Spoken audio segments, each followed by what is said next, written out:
Auzubillahiminash-shaytanir-rajim. Bismillahir-rahmanir-rahim. Welcome back, students.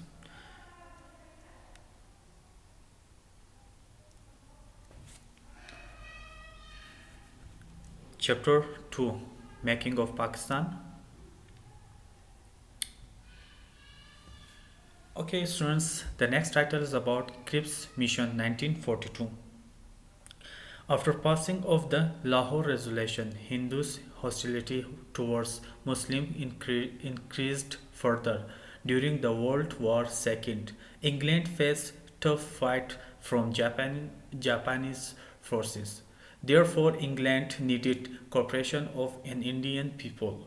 The British government sent Sir Stafford Cripps, a member of its cabinet, to India in March 1942 to get the support of political parties in India.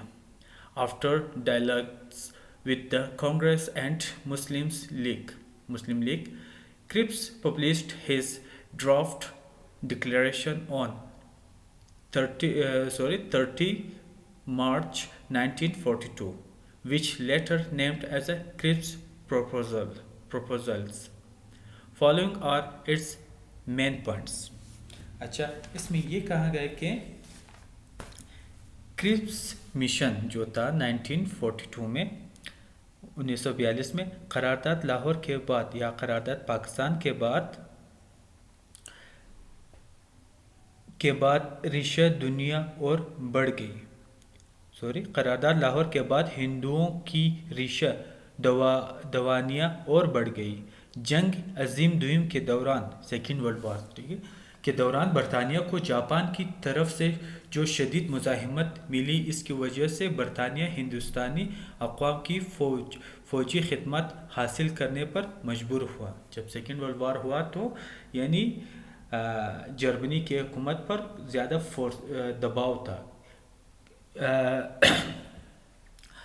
जापानी army की वजह से। चनांचे इस मकसद के लिए हुकूमत बरतानिया ने अपनी काबीना का अहम रुकन सर स्टैफोर्ड क्रिप्स को हिंदुस्तान भेजा ताकि यहाँ के सियासी कायदीन से गुफ्त शिनीत करके इन्हें बरतानिया की हिमायत पर आमादा करे, ताकि मतलब उनकी जो हिंदुस्तान के जो उस वक्त के जो बरसग़ीर था ठीक है, फिर हिंदुस्तान की मतलब जो सियासी रहनुमाई थी तो उनसे बात करे ताकि वो यानी बरतानिया की हिमायत करे, उसके साथ दे दे।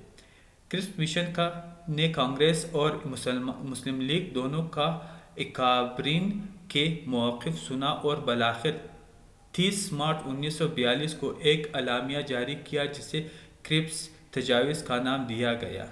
इसके अहम नुकात ये हैं ठीक है, फॉलोइंग सार पढ़ेंगे। Okay, number 1, soon after the ends of Wars all India union shall be established which shall be sovereign in internal and foreign affairs.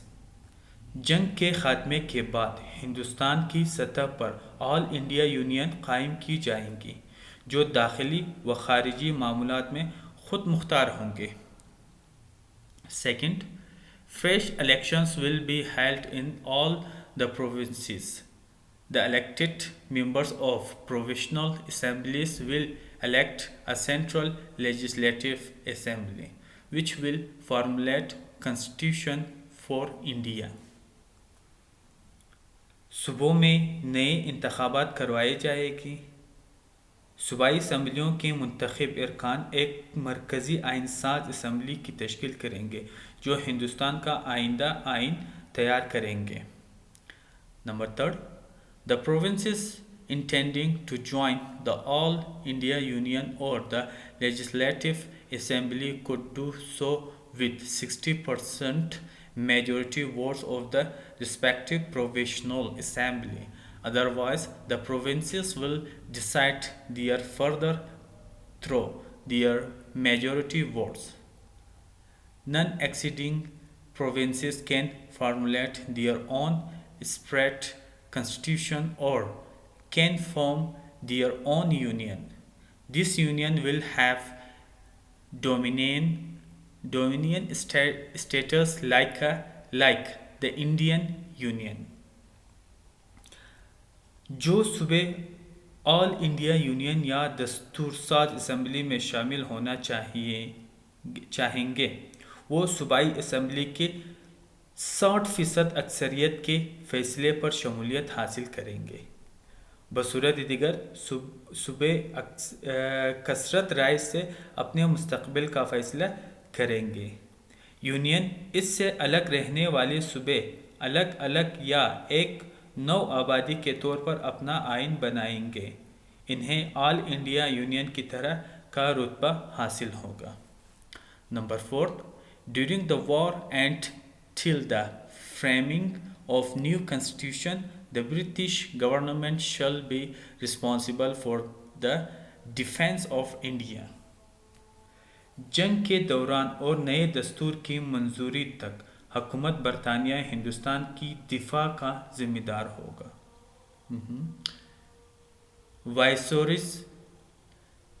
वाइसरॉय's administrative council shall consist of the members of all leading political parties of India. Viceroy के इंतज़ामी council सियासी जमातों की नुमाइंदों पर मुश्तमिल होगी। Thanks for watching. अपना ख्याल रखिएगा। अगली वीडियो तक अल्लाह हाफ़िज़।